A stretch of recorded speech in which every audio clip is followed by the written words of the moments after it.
আচ্ছা, মেয়েরা টাকার জন্য এত পাগল হয়েছে আজকাল, টাকলা মাকলা কিচ্ছু মানে না, যাকে তাকে বিয়ে করে ফেলে। এ কথা কি সত্যি না মিথ্যা যুবক ভাইরা? তো তারা বলে যে তার নাকি মুরব্বী আব্বারে ফিল হয়, ভাল লাগে। তারা বলে যে আচ্ছা আমরা, মানে মেয়েরা বলে যে আমরা টাকলাকে বিয়ে করতেই পারি, মানবতা বোধ আছে তো নাকি। This is their own logic, এটা তাদের একটা যুক্তির কথা।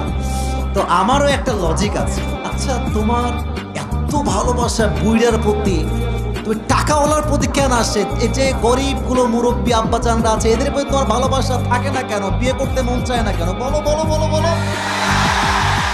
ও, সব ভালোবাসা টাকলাওয়ালা বুইড়ার প্রতি নাকি? তাতে বুঝতে আমাদের বাকি নাই, বিয়ের একটাই কারণ টাকা, নাথিং এলস। ঠিক কিনা বল?